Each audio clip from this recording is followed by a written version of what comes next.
इस फिल्म में मैंने एक गीत लिखा, वो मैं आपको सुना देता हूं। और गीत की सिचुएशन छोटी सी सुन लीजिएगा। देखो साहब, मैं आपसे कहता हूं, पढ़ने लिखने वाले लोगों से भी कहता हूं, भारतीयकरण का कोई जवाब नहीं है। मैं अभी अहमदाबाद गया था IIM में कविता सुनाने। मैनेजमेंट का सबसे बड़ा इंस्टीट्यूट है, प्रबंधन का सबसे बड़ा कॉलेज। मैंने लड़कों से कहा, परसों मैं IIT रुड़की में था, वहां कहा मैंने कि देखो भैया, इंजीनियर बनो, मैनेजमेंट के वो बनो, डॉक्टर बनो, भारतीय तरीकों से काम करो।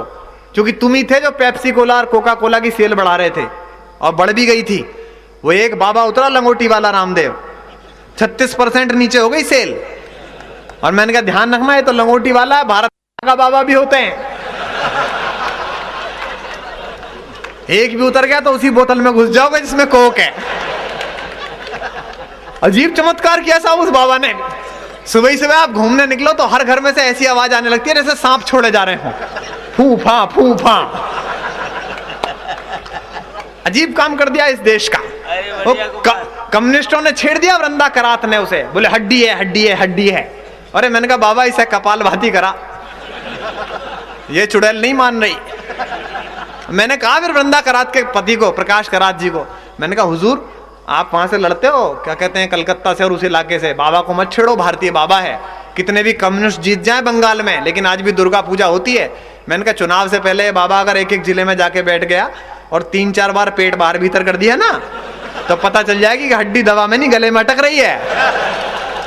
बाबा आवा मत छेड़ो, तसल्ली से जीन दो। अभी मैं दुबई गया, 1 घंटे को बोला इन्होंने, अभी मैं दुबई गया। आप में से कई लोग गए होंगे विदेश में, भारतीयों को बड़ी शक की निगाह से देखते हैं आजकल। वहां दुबई में बाहर निकलने में 1 घंटा लगता है। एक्सरे मशीन में, ये घड़ी रख दो इसका एक्सरे होगा, ब्रेसलेट रख दो इसका एक्सरे होगा। वो बाहर सलाउद्दीन साहब मिल गए जो संयोजक हैं हमारे मुशायरे कवि सम्मेलन के। अरे बोले डॉक्टर साहब बड़े माफी चाहते हैं, ये हिंदुस्तानियों के साथ 1 घंटा लगाते ही हैं, चाहे कितने ही आप सरल लोग आए। मैंने कहा सलाउद्दीन साहब, अभी ढंग के 2 भारतीय नहीं आए हमारे, 5 मिनट में बाहर निकल जाएंगे। बोले कौन कौन से? मैंने कहा एक रामदेव जी और एक मल्लिका शेरावत। कर बेटा एक्सरे किस चीज का करेगा? और पीछे वाली तो ऐसी है कि हो सकता है एक्सरे मशीन पे ही कपड़ा डालना पड़ जाए। पता पड़ा मशीन ही चौक ले गई।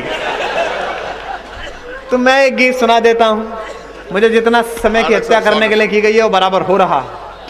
एक गीत सुनाता हूं, इसकी सिचुएशन ये है, मुझे संगीतकार ने बताया कि बोले साहब मल्लिका शेरावत बड़ी चंचल और चालू किस्म की लड़की हैं। मैंने कहा वो तो ठेठ से ही है। बोले नहीं, फिल्म में भी है। मैंने कहा फिर इसे पद्मश्री दिलाओ। बोले किस लिए? मैंने कहा जब शक्ति कपूर पकड़ा गया था एक चैनल में कुछ सांस्कृतिक गतिविधियां करता हुआ एक लड़की के साथ, मैंने तब भी कहा था कि इसे भारत रत्न दिलाओ, क्योंकि 57 साल में यही पहला भारतीय जो जैसा दिखता था वैसा ही निकला, वरना निकलते कहां ऐसे हम लोग। तो बोले साहब कि ये चंचल हैं और जॉन अब्राहम जो नायक हैं वो बड़े भोले किस्म के लड़के हैं। ये प्रयास करती हैं उन्हें अपने आगोश में अंकुश में लेने की, सफल नहीं होती हैं। लेकिन एक बार जब इनकी बीच की सांप्रदायिकता नष्ट होकर धर्मनिरपेक्षता में बदल रही होती है, तब रात का गीत लिखो जो बैकग्राउंड में बजे।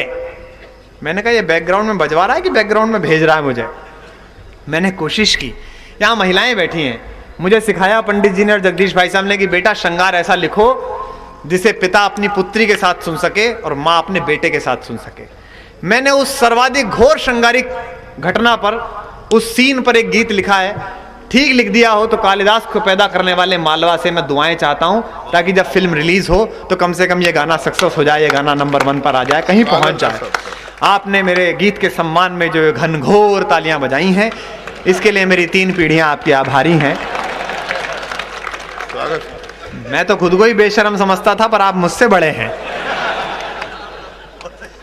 जो लोग गीत सुनना चाहते हो वो गीत सुने, जो सिचुएशन में जाना चाहते हो वो सिचुएशन देखें। कई लोग सिचुएशन में भी जाएंगे। अभी ये जानी बैरागी एक फिल्म 50 बार देख के आया, खंडहर। मैंने कहा बैरागी ये 2 कौड़ी की फिल्म के लिए तूने इतना पैसा और समय बर्बाद कर दिया। और बोले भाई साहब इसमें कमाल का सीन है। मैंने कहा क्या? बोले इसमें रेखा एक पोखरे पर नहाती है और उधर से ट्रेन आ जाती है जब कपड़े बदलती है। तो मैंने कहा इस 2 कौड़े के सीन के लिए इतने पैसे बेकार कर दिए। और बोले भाई साहब मैं सोच रहा हूँ साली भारतीय ट्रेन है, कभी तो लेट होएगी यार। तो उसी जुगाड़ में लगा रहा, सीन में ही जुटे रहे। तो जो सीन देखते हो वो सीन देखें, जो कविता देखते हो कविता देखें। भाई साहब बड़ी मुश्किल मेहनत है। पंक्ति पढ़ता हूँ, सुनना, गीत सुनना, समझना। देखो दाद देना, मेरी दिक्कत क्या है कि ये जानी से लेके भाई साहब तक इतनी तालियां बजवाई हैं इन लोगों ने कि तालियां और वाहवा खत्म हो चुकी है। हमारी स्थिति ऐसी हो गई है चेयरमैन साहब कि वो देखिए गन्ने का रस निकालने की मशीन, उसमें पहली बार में गन्ना जाता तो रस निकलता है, फिर पलट के, फिर तीसरी बार में उसके छींतड़े बिखर जाते हैं, तो फिर बीच में नींबू फंसा के, तो मैं नींबू फंसा रहा हूं, जरा रस आना चाहिए।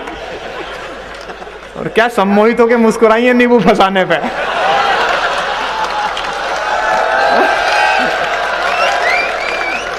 बात ऐसी कहा जाए कि गन्ना और मशीन दोनों को आनंद आए।